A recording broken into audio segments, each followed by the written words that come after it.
Je suis un pamphlet d'un côté. De quel côté? Je sais pas, une dissymétrie. Ouais, non, pas plus que d'habitude. Hein. Qu'est-ce qu'on fait? Mais qui êtes-vous, monsieur? Alors je suis Marc Azéma, je suis réalisateur et préhistorien, je travaille notamment dans la grotte Chauvet, je fais partie de l'équipe Chauvet. Alors je suis venu présenter plusieurs films, 3 réalisations personnelles, et je suis présent également en collaboration avec Stéphane Kowalczyk sur 2 autres films. C'est 3 films réalisés récemment qui correspondent en fait à 3 types de productions.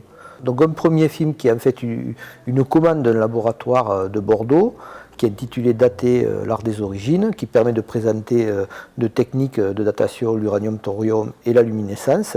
Et un deuxième film qui correspond également à une commande, mais une commande de musée, donc dans les yeux de Cro-Magnon, musée parc de la préhistoire au Tarascon-sur-Ariège, dans lequel on a une évocation, une visite un peu poétique, onirique du jeune paléolithique dans une grotte fantasmée qui synthétise en fait les hauts lieux de l'art pariétal français. Et une dernière production qui est complètement qui est à la fois personnelle et complètement atypique pour moi, parce que c'est 52 minutes qui a été produit pour Arte, qui a été co-réalisé par Pascal Cuissot, et donc qui est un exercice qui a été assez compliqué pour moi, parce que le sujet et ma propre recherche, donc je me suis retrouvé à être à la fois d'un côté et de l'autre de la caméra, donc ça c'est un exercice qui a été assez sympa à faire, mais en même temps assez difficile, parce que ça oblige à réfléchir sur à la fois soi-même et également sur le propos à transmettre.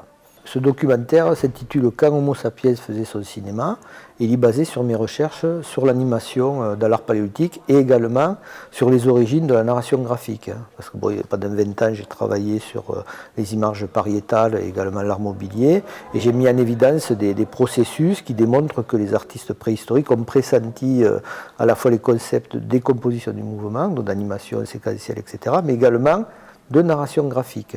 Et le tout s'additionnant avec aussi le fait qu'ils aient travaillé sur les lumières, qu'ils aient travaillé sur les reliefs, sur l'espace même des grottes, fait que, avec également la découverte d'un objet qui a été réinterprété comme étant un thaumatrope, c'est-à-dire un objet qui nous rapproche du pré-cinéma au XIXe siècle, tout ça additionné fait que j'ai proposé une hypothèse sur les origines paléolithiques du cinéma, quoi.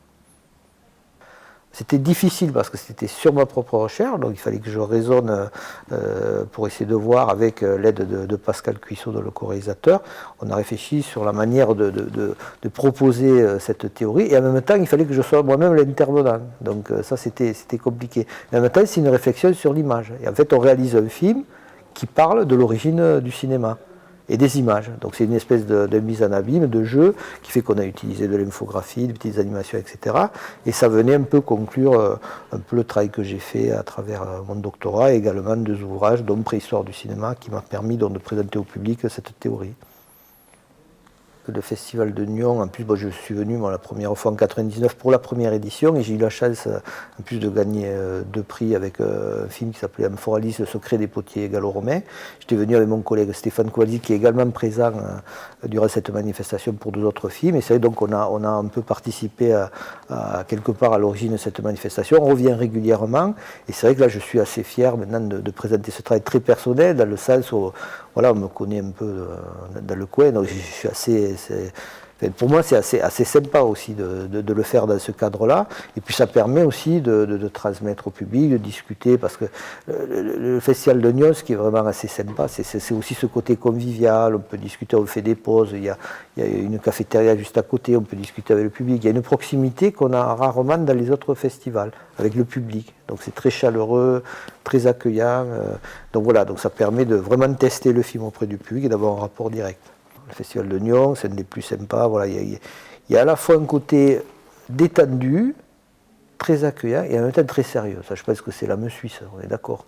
Ça, c'est l'âme suisse. Bon, il y a ce côté, voilà. Donc ça, c'est toujours un plaisir de venir. Il fait toujours beau. C'est vrai, hein, il fait toujours beau, il fait toujours soleil, etc. Donc voilà, ça fait tout est au rendez-vous, au niveau de l'accueil géographique, climatique, l'accueil du public est toujours chaleureux, toujours curieux, qui va me demander des renseignements pour après visiter les sites qu'on présente, etc., etc. Et l'accueil humain, évidemment, à travers Christophe, à travers tout le personnel du musée, etc., donc qui est présent et qui est toujours, voilà. Ça m'est difficile d'en parler parce que je suis ému. Surtout quand je vois mes confrères comme David Geoffroy. Je ne sais pas, il y a une espèce de bien-être. C'est un festival où on est bien. Non? Voilà, on est très bien. On est bien reçu. Voilà, ah, tiens. On est bien reçu. À Nyon, on est toujours bien reçu.